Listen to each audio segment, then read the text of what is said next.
Cloud9's bot lane, Sneaky Elimination. Epic conversation, gentlemen. Thank you very much. And we are joined by Sneaky Elimination after the victory over Curse. Quick question to you guys. Lemon, for you, I guess we'll start. Coming out of Champion Select, you kind of gave him a lease and a few other things that Curse likes to play quite strong. They took on LMQ with a few of those picks last week. Was it kind of in your head at all during picks and bans? No, we basically got a very good comp ourselves, and we kind of just want to play our own kind of strengths. We had TF with kind of really strong lanes, and we could just make plays all over. I do want to ask about giving up Braum again, because he's been so highly picked, especially in the LCS NA, and you did play one game on him last week. Why did you decide to let it go through so late into picks and bans? I feel like if I'm on more of a playmaking champion like Thresh, I can just apply a lot more pressure than Braum can. Braum gets really strong if he's ahead, like in teamfights, where he can block so much damage, but it's really hard to get ahead if you're not making plays.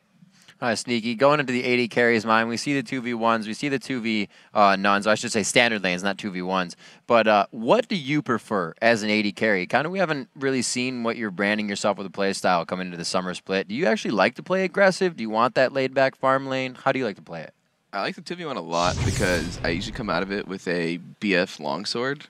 So I'm really strong at that point in the game. And before that, I'm just like free farming, and I'm usually against their top laner, which is usually a free kill sometimes if they overextend and like try and fight for CS and stuff. So it's like really easy advantages, I'd say, compared to 2v2, where you actually have to worry about the jungler coming in and fighting the 2v2 in general. It's a lot more riskier. Yeah, and getting back to the game a little bit, the overall matchup, Curse was sticking very close in gold in what looked to be a stronger late-game composition. Was that worrying you guys a little bit, or was that kind of how as planned for the game? They were doing quite well mid-game until the Dragon fight, where we turned out way ahead. We actually had that Dragon fight, if we could pull it up on the screen. Right. Maybe you could walk us through why it was such a bad idea for them to go in there, if we can just pull that up right now. So let me take us through it.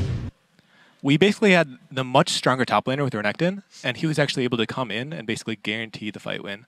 So them fighting it...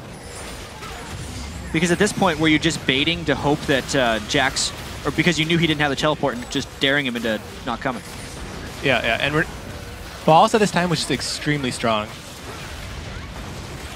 And basically they just fall to our team fighting. Yeah, I was just in the back just staying away from all the dangers of their team comp. What kind of has pushed Cloud9 into this wanting to have global pressure on the map? Last few splits, we've seen Cloud9 kind of control a game from finish to end without going back to TF, without going to other picks. Why now back to the kind of the global pressure and control game? I think it's always been kind of viable. I think right now it just came into this game being a very strong pick. I think it's just this game specifically. And do you feel like after the Dragon fight happened right there, was that control of the game, or did you still have to make more plays afterwards? Because it did seem fairly contested for a while. Yeah, I mean, they do have a very strong late game comp if they can ever get there, but we have such strong picking and such high pressure on the map that they had to like fight everything and kind of play extremely safe, and we just took advantage slowly. What makes it most difficult when you're playing against Curse in that type of situation? A team that can almost come from behind in kills, in gold, and kind of take those fights. How do you pick and choose which ones to get? I mean, you just got to look for the good ones.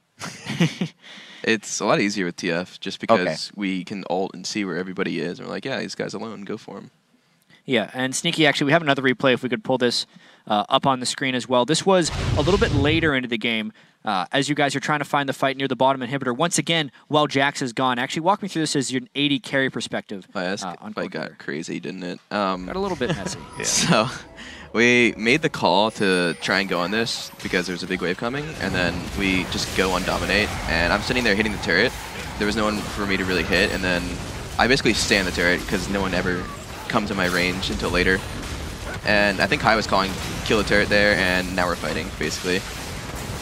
Yeah, it ended up being a very close fight here. Were there cohesive calls to fall back, or was it just more of an organic thing because everyone knew they were low? It was kind of a fight call from Hai because he didn't know we were also low. So then we were like, oh, we're low as Jesus because now we're all running.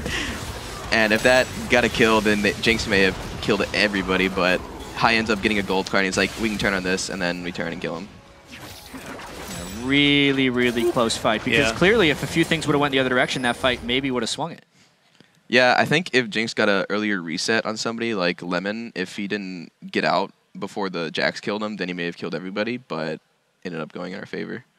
All right, guys, seems to definitely be coming together. A few more questions for you before we let you go.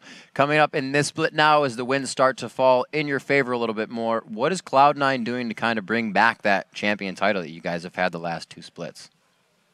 What do you think? I think we've been trying to just get a lot better practice. Actually, this week, since we had to play so early, we were doing 3 scrim blocks a day, which we normally do 2. So we were getting a lot more practice in, and I think it really helped us a lot. And I don't know, we don't really have much time for solo queues, so we're all just spam team-oriented stuff. LMQ is also your next matchup this week, and last week they went 1-1 against Curse and EG. Do you guys sense any type of vulnerability there, or are they still fearful as a first-place team? LMQ is an extremely strong team, and I think the only reason they actually gave up a game last week was because of their cast and give up, which didn't pan out for them. So I don't think they'll make the same mistake again. All right. Well, best of luck in the matchup. You guys going for the top of the scoreboards. We've still got more games than you can shake a stick at. After the break, Team Solo Mid will test their mettle against the first place Dignitas. Don't go anywhere.